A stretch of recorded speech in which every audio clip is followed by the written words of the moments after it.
रापी से उठी हुई आंखों ने क्षण भर मुझे टटोला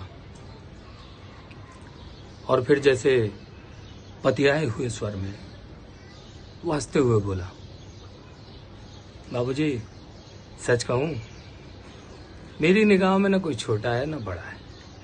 मेरे लिए तो हर आदमी एक जोड़ी जूता है जो मेरे सामने मरम्मत के लिए खड़ा है।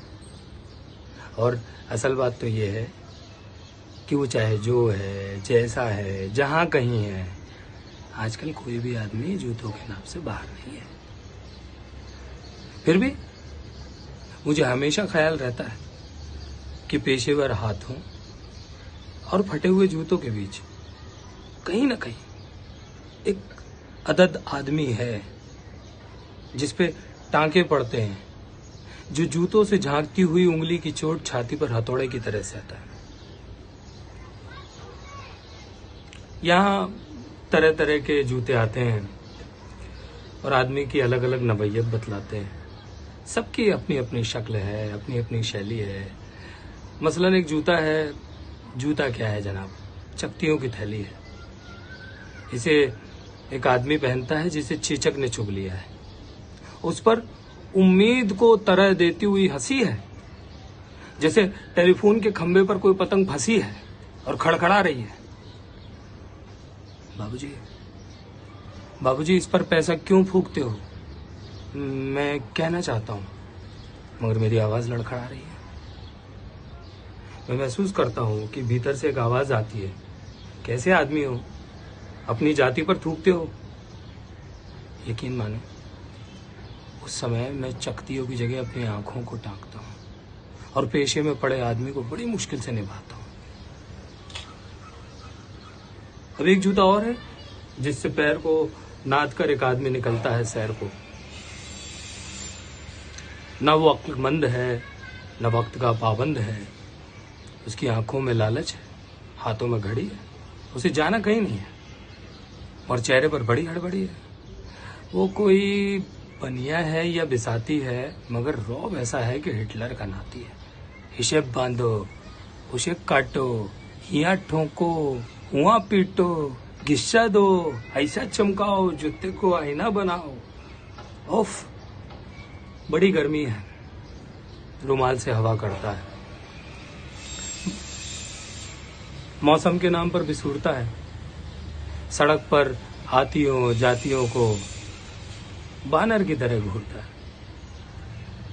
गरज ये है कि वो घंटे भर खटवाता है, मगर नामा देते वक्त साफ नट जाता है। शरीफों को लूटते हो, वो गुर्राता है और चंद सिक्के फेंक के आगे को बढ़ जाता है।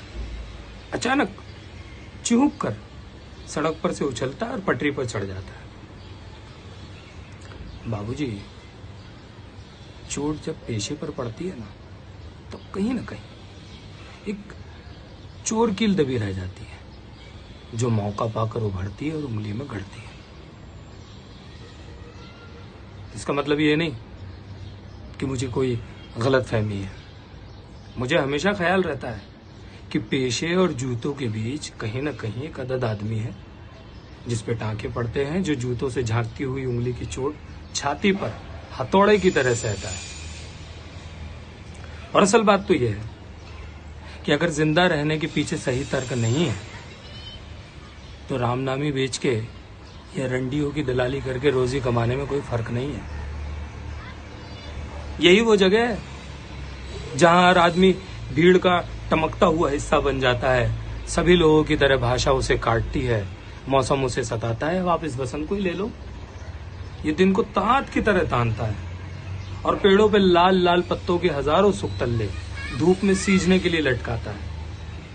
सच कहता हूं, उस समय रापी की मूड को संभालना मुश्किल हो जाता है। आंख कहीं जाती है, हाथ कहीं जाता है, मन किसी झुंझलाए हुए बच्चे सा काम पर जाने से बार बार इनकार करता है। लगता है इस चमड़े की शराफत के पीछे कोई जंगल है जो आदमी पर पेड़ से वार करता है। और ये चौंकने की नहीं, सोचने की बात है।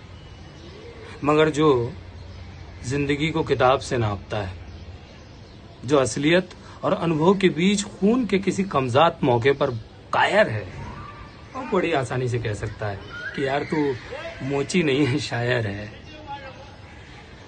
वो दरअसल एक दिलचस्प गलतफहमी का शिकार है। वो जो ये सोचता है कि पेशा एक जाति है और भाषा पर आदमी का नहीं, जाति का अधिकार है, जबकि असलियत ये है कि आग सबको जलाती है। सच्चाई सबसे होकर गुजरती है। कुछ हैं जिन्हें शब्द मिल चुके हैं, कुछ हैं जो अक्षरों के आगे अंधे हैं। वो हर अन्याय को चुपचाप सहते हैं, पेट की आग से डरते हैं। जबकि मैं जानता हूं कि इंकार से भरी एक चीख और एक समझदार चुप, दोनों का मतलब एक है।